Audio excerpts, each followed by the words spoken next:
Welcome to the Partnernomics Show, where industry thought leaders discuss the hottest topics in partnerships, ecosystems, and innovation. The Partnernomics Show is brought to you by IOLite Solutions, a product incubator specific to Salesforce. Now here's the host of the Partnernomics Show, Mark Brigman.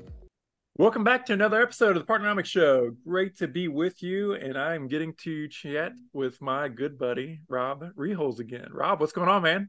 Hey, thank you so much for having me.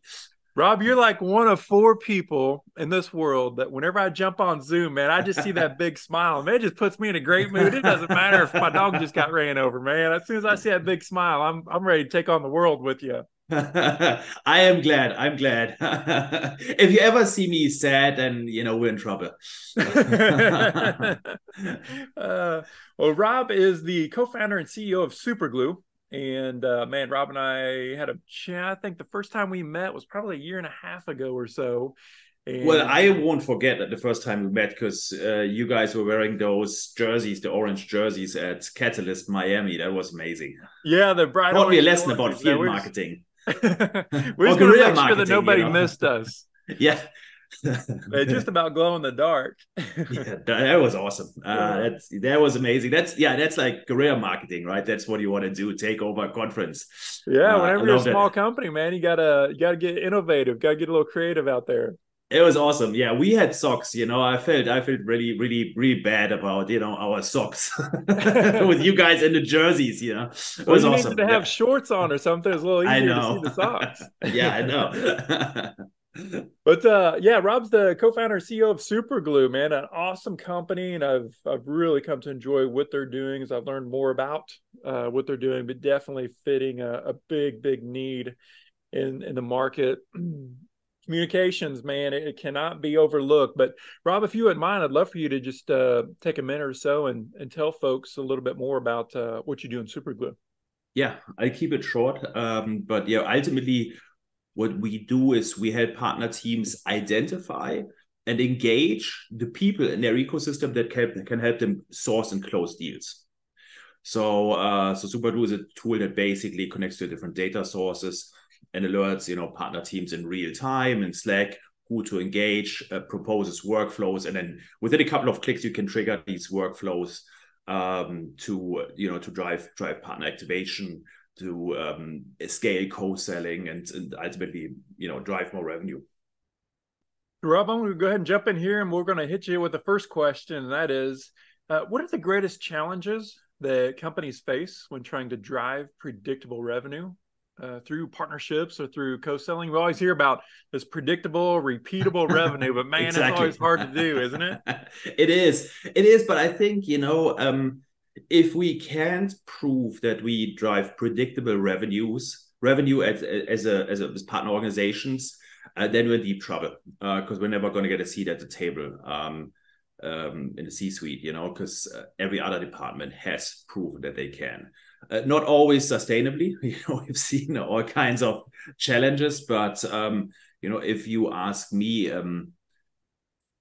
predictable revenue is a fundamental requirement for partner departments to survive, especially in times like these. So I personally think that, and I asked this question on LinkedIn a couple of weeks ago. I asked people is partnerships an art or a science? And the majority of people said it's an art. You and me, I think we both agreed it's more of a science. Not saying it's just a science, just like sales is not just a science. But we have to become more scientific about what we do. I think we have to start thinking about, rather than have a couple of great people in partner departments and build relationships and, see where there are opportunities, we have to create more of a systematic approach, a funnel. I like the funnel view, right? More of an activation funnel and a co-sell funnel that basically takes these people in our ecosystem. And I say people, not companies, because you build relationships and partnerships with people, right? You need to build relationships with the AEs, the CSMs, the consultants in your partners' organizations. And you need to take them through a process of making sure they know you, they trust you, they feel valued, so that they drive business your way. And if you do that systematically, you will drive predictable revenue. Just like a good loyalty program, right? Like a good loyalty program in B2C is we don't send people like a good loyalty program. You don't instantly send somebody an email and ask them to buy your product. You build a relationship first. You share what the brand is all about, etc. And then it's going to be really easy once you send that email. You're like, by the way, we've got this new T-shirt, and people are a lot more likely to buy it. Man, I think you're just spot on, and it's this goes back many years ago, 15, 17 years ago, when I was much younger in my career. We both found myself, we both were, right? I found myself on a 28-person partnerships team at Sprint. And I'm kind of rolling through these cycles, kind of quarter after quarter, year after year. And I saw the same 5 rock stars, and I saw the same, what I call cellar dwellers, the same 5 cellar dwellers. And I was like, man, this isn't just by chance that these 5 people are awesome. And just by chance, these other 5 people have mad partners, unpredictable revenues. Just partners that are mad, revenue not coming in, deals that suck, they're not profitable. And that's really where I had this idea of, man, there probably is some science to this, because it feels like we reinvent the wheel every time. And I became absolutely convinced, and I've spent every day since then building and further proving. But man, I absolutely believe you certainly need to be like creative and innovative and adaptive in these certain things. It's certainly not black and white, but there is definitely an underlying process behind successful partnerships. Exactly. I think it's a combination of the two.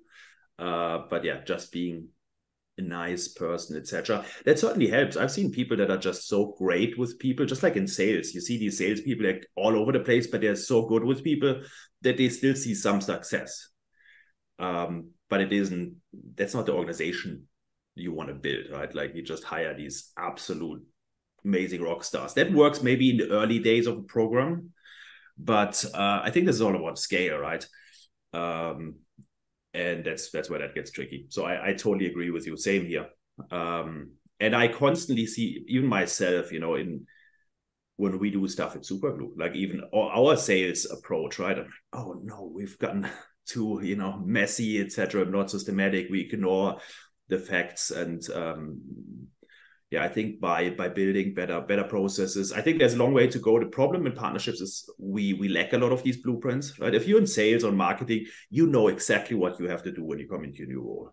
You know how to build a funnel, define an ICP, define a sales methodology, or pick a sales methodology that you believe in, etc. So I wouldn't say easy, but it is, you know what you do. And in partnerships, we unfortunately lack a lot of that. And I think that has to change for the partner function to become, as I personally think, partnerships will become as important as marketing and sales. But that's the requirement we need, for that. Yeah, no question. Let's shift over to the next question. That is, how do automation, AI, obviously we're hearing a ton about AI, and co-selling, how do those interplay in modern sales strategies, modern sales motions? Yeah, great question, because we have to talk about AI. Obviously, you're not cool unless you're talking AI. Exactly. I think the discussion, especially in partnerships, is you basically have 2 camps, right? You've got the people that are like, no, everything has to be manual. We build relationships. And then you've got the other camp. They're like, the robots are coming, we're all going to lose our jobs, etc. I think the truth is kind of in the middle. You got to find the right balance.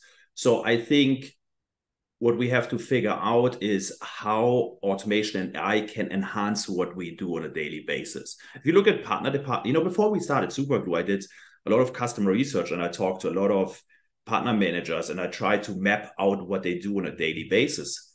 And I came to the conclusion that like 30 to 60% of what they do at least is repetitive stuff. It's like just repetitive stuff. And I don't see why you should waste 30 to 60% or even more of your time on stuff that a machine can do. As partnership people, we should focus on building the relationships, working on a strategic project, helping somebody on a deal. The human piece. Yeah, exactly. And the other stuff should be automated. I think we just have these weird ideas of what automation and AI will do. So the way that I think about it, or again, I'm slightly biased because that's what we do at Superglue, but this is based on our research. I think automation AI can help you with two things in partnerships. They can help you with a lot of stuff, but those are the two things that are more closely linked to co-selling, which we're going to talk about. They can help you prioritize, right? They can tell you, normally like a partner manager, like I've talked to a lot of people, like, how do you decide in the morning who you talk to, who you reach out to? And it's very often it's like, well, it's either the person that screams the loudest or somebody I really like, or I might have, there's some initiative. But ultimately, to be efficient, like a tool can tell me, hey, you don't have to, but there are signals that tell us that you should talk to this person. And signals can be really straightforward. Could be stuff like you haven't talked to them 90 days and they're an AE at a tier 1 partner.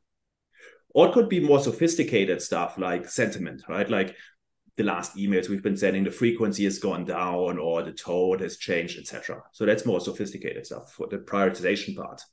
The second part is is taking action.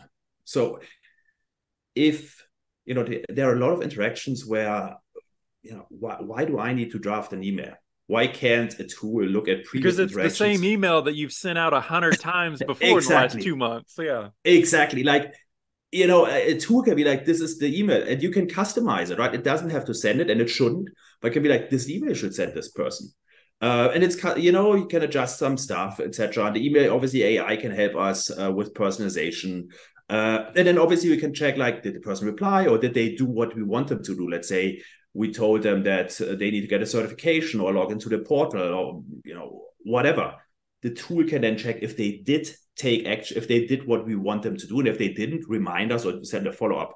Because that's what I see quite a lot, is that, we initiate these onboarding processes, and then we just kind of forget about people. Like, they don't log into the portal, they don't submit a referral, etc. We just forget about them, and then 9 months in, we reach out to them like, oh, I realized you never did this. By then they're gone. Like, there's other stuff that they're focused on. It's just like in sales, right? Like, velocity matters. When people are excited, we can achieve a lot. And when that excitement fades, it gets really, really difficult to reactivate them. Yeah. And in most cases, to your point, they've already become somebody else's customer before you even realize you've lost them. Yeah, exactly. Yeah. By the way, one thing that I always tell people is, like, go into your CRM system, go to Salesforce, pull the information for all of the contacts that work in your partner accounts, right, in your partner organizations, and look at the last activity date. And I bet you that the vast majority of the people listening will be shocked that, they haven't interacted with over 80% of the people in the ecosystem in at least 9 to 12 months. Yeah. Which means they're gone. Like, these people, if I don't talk to you in 9 to 12 months, you don't think about me. You don't think about my problems or the problems that I can help you solve or why I'm trustworthy, etc. You focus on other stuff. You certainly don't have a relationship with them. Exactly. Yeah. Like, we might have an agreement somewhere, but there's no relationship. Velocity is so important, and engagement. Just having that connection. If you're not top of mind, they're thinking of somebody else, something else, and they're busy. They're like 5,000 other companies that want to partner with them or get something from them. Yeah. So Rob, I know that you guys do a lot of work with the account mapping solutions. I want to ask, like, with Crossbeam and Reveal, how can those tools be used? I mean, how can you best use those tools for co-selling? Yeah, I love them both. I think they're huge enablers. When we started Superglue, we actually, part of our pitch when we talked to VCs was like, there's a new type of data. Nobody is building tools for that data, which means it makes it difficult to use that data. which means, there's lots of untapped potential. And I believe that's still the case, because I think there is a misunderstanding that, I'm going to implement Crossbeam and Reveal, and all of a sudden I have this overlap data and referrals start coming in. The reality is that I've just automated the first step of the process. Account mapping sucks. When you do account mapping, we've both done it, right? Compared Excel lists, etc. It sucks. That's why these tools are so amazing, because it's easy to set them up. You get value real fast. You get real-time insights. But what do we do next? I think what we need to figure out is, how we automate or make everything that follows more scalable as well.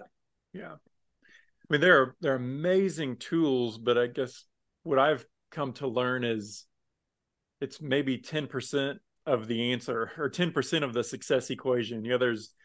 There's still so much more to do, and then you're doing it with a partner. So now you kind of have this dance motion that you both have to know and be in sync with. And I think that's the part where as partnering professionals, as kind of a group of professionals, that's what we need to learn next and get proficient on. And frankly, it's one of the great things that Superglue brings to the table. I was just going to mention your guys's the training, the co-sale training that really helps with that. I took that class. So yeah, I think that's the thing. I see that a lot. It's just like, let's look at, marketing, or your CRM department. They could or customer success department, they could plug in a new tool that gives them health scores for your customers. That's really valuable, right? Knowing who's likely to churn, etc. But if that's it, and then you just tell your customer success team, hey, keep this in mind and check this data every now and then you're not going to get the value that you should be getting from that information. And the same is true with overall account mapping data. Next question. So let's dive in and get a little more tactical here. What co-sell plays would you recommend for enhancing partnerships? Yeah. So I think there are two specific, I would say, topics that are neglected that can really help you can help you scale co-selling. So I think it's what we call the post-onboarding. I always talk about the dead zone, right? We onboard people, or we do lunch and learns, we give them access to our PRM, etc., and then we totally forget about them. The thing is, we want these people to send us referral, bring us into deals, share information. So I think the first play is figuring out how we nurture relationships, how we stay in touch with people, how we and that shouldn't be a random activity I have to check in with Mike, I haven't talked to him in a while. It should be very specific to who they, type of organization they work for, the type of role they have, what they need. We should gear this towards them bringing us the referral, right? So we need to but it needs to be a kind of, I think, a spread out process. I think enablement, by the way, also internal enablement of our own AEs needs to be something that is very, effortless and easily digestible. So that's the first part, kind of the, post onboarding activation process. And then the second one is the one that I'm actually even more excited about, because it's really easy to implement. Is kind of the post-referral process. Very often what happens is, somebody brings us a referral, brings us a deal, we hand that over to our AE, that person will run with it and will neglect the partner. We'll be like, oh, you just go into our PRM and you can see the status of that deal, etc., etc. But we know that, adoption of PRMs can be low, and, people, that's not what you expect, right? If I give you something, I make an intro. I want you to tell me, hey, this is going well. I really like, we just got connected. I really like that person. Here's what's happening right now. So I think we need to become more proactive. Let's say the simplest form is looking at deal stages. let's say that partner source deal moved into negotiation stage. Like, why not tell our partner, hey, proactively, send them a quick message. Thank you so much for the deal. It was a great fit. Here's the AE that was working on it. We're now in the negotiation stage. I don't need anything from you. Just wanted to keep you posted. Want to tell you that I'm thankful. Why is that important? A, it enables the partner to talk to the customer about us. It enables them to help us on that deal if we run into problems. And B, it keeps them excited, right? We show them we care and we show them what's happening. So they're a lot more likely to share other deals with us. And I learned that because, I've had a lot of situations where I had partners reach out to me and they're like, what about that deal? Why don't you give me an update? And, had I told them, yeah, you can just look for this information yourself and, just go into the portal, they would have probably gotten pretty pissed. Yeah. So my answer was, I'm sorry. I do better in the future. I'll keep you posted. But it was a preventable mistake, right? Because I could have done it the other way around. I mean, whenever we're receiving those referrals, those leads, I mean, that is currency. I mean, that's kind of the relationship currency, Yes. So is that the way to treat somebody, right? That's bringing value to you is, thank you transactionally, bring me another. Yeah, exactly. Great. Yeah. How about another one? Yeah. I will let you know when I close that deal. That's just not very nice. Yeah. Well, there's, like, to your point, there's a better way to do it. And I think that, the companies that do that well, the organizations that have the processes in place to do that well, man, you just really set yourself apart. And the thing of it is, our partners, the different people that we work with, they have choices. Yeah. There's you're never the only one. You are never the only one, so that is so huge. And frankly, an easy way to differentiate just from the relationship perspective. So great call out there. I love that you said, that sets us apart, because what excites me about partnerships is that rigorous processes and, all of these things, if you do it well in partnerships, you will be truly differentiated, because most organizations don't do it well. It's different in marketing and sales, where everybody is pretty good at this stuff, right? You can they've been doing it for decades, right? They've got the muscle memory down. So exactly, like, oh, I'm 3% better than the other organization, and that could be a success. In partnerships, you could implement good processes, and you could have like a 30% impact on what you do with, these minor tweaks. I mean, they're not super trivial, right? But it's not as complex as, kind of the last little bit of optimization in a hyper optimized setup. Yeah. All right, Mr. Rob, last question before we let you go. And that is, why do I hear this from clients all the time? Why do account executives often struggle with co-selling, and what can we do to make this better? So I have very strong opinions about this. I think, in partnerships, we always tell each other, we're like, well, partner source deals, working with partners a lot more efficient, etc., etc., etc. And that's true. At the same time, these AEs have been selling the way they're selling for a decade, let's say, right? That's so I think, and the way we're currently approaching this is we do these big sessions where we get a lot of AEs in a room. Like, this is the future. You got to work with partners. You got to use this data in your CRM, and you got to proactively reach out to people and this and that. And it's just very, it's a lot of work, right? It's a huge kind of, it's a big change to how they currently work. So I think the approach we have to take is to, rather than expect them to change their ways and throw away everything that they did and everything that made them successful. And by the way, cold outreach isn't dead. Still works. It's not getting better, but it works. So I think we got to be more, we got to think about them. We got to think about, like, how can we make it easy for them? So I give you an example of a workflow that I really like. So let's, like, rather than having an AE and be like, hey, if you ever need any help on this deal, this is the partner you can work with. Imagine like that AE works a deal. The deal now gets stuck in the negotiation stage, meaning it's been in negotiation stage over 60 days. And we usually that, the negotiation takes 30 days. What if she would now get a notification in Slack that tells her, by the way, I can tell you that you're stuck, that deal is stuck. A partner sourced that deal. Do you want help? Yes, no. And that's all she has to do. Click yes or no.